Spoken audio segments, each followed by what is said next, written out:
called a bit of a dream matchup, and I think it lived up to the hype. Yeah.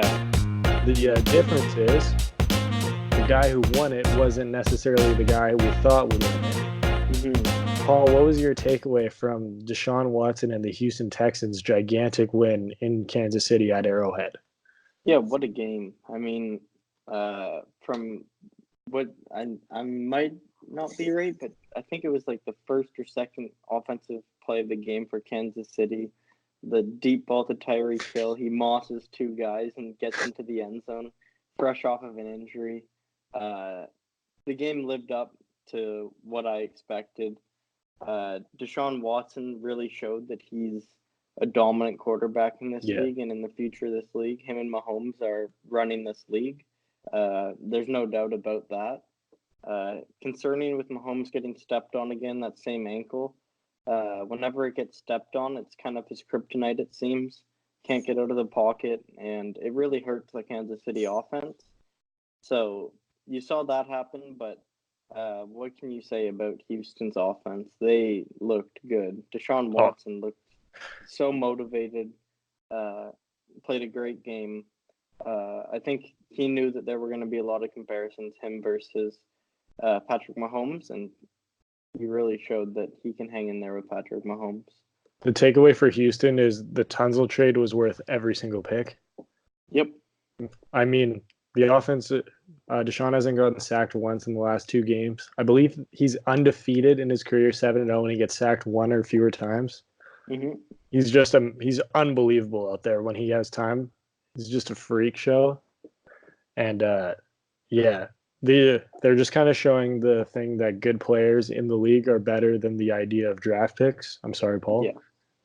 Hey, well, maybe Miami's going to prove that wrong. I mean, next episode we'll get into a bit on Dolphins Corner, but we've got some really exciting stuff to talk about on Dolphins Corner, so I'm excited for that. For me, though, I think we talked about the Texans pretty good. It's an exciting win for them. Let's transition on to the Chiefs. Mm-hmm. And Andy Reid has gone back to the Andy Reid that drove Eagles fans crazy.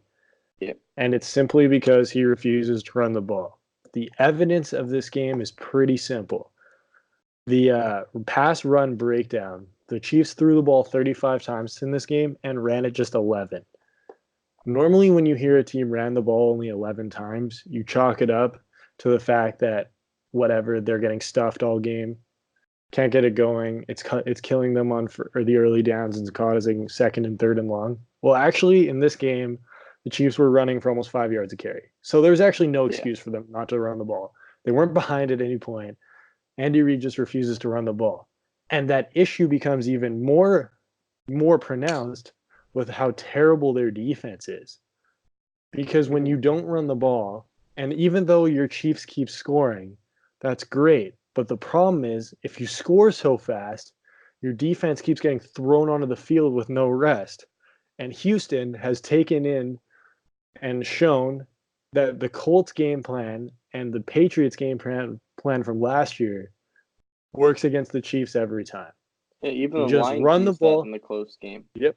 You just run the ball down their throat, and eventually they will quit, especially on defense. The evidence, guess how many plays the Texans ran in this game, Paul? Wasn't it? It was an absurd amount. They ran 83 plays. Yeah, I heard that this morning, and I was shocked. But watching the game, I wasn't too surprised at that number because every time I was studying while watching this game, and I had it on, and then I had Red Zone on in the back, and good student. Every time I looked over, Houston had the ball. Kansas City had no opportunities, and I think that they're showing the way to shut down Kansas City. Of course, having a bit of a beat up Patrick Mahomes doesn't help, but they're showing Kansas City's showing weaknesses. I think they're bending. They're not going to break, but it's definitely a concern. A little bit scary for Chiefs fans, especially 2 losses straight in Arrowhead. Yeah. That's rare. The thing is, though, that people are blaming the secondary and saying the secondary is the issue. I actually don't think the secondary is the biggest issue with this defense. I think it's their linebacking core because their linebackers can't cover any tight ends. We saw how good Fells and who's the other Texans tight end, the white guy? whatever. I don't remember if They were killing them consistently on 2nd and 3rd and long, and they also can't stop the run. So their linebackers are useless.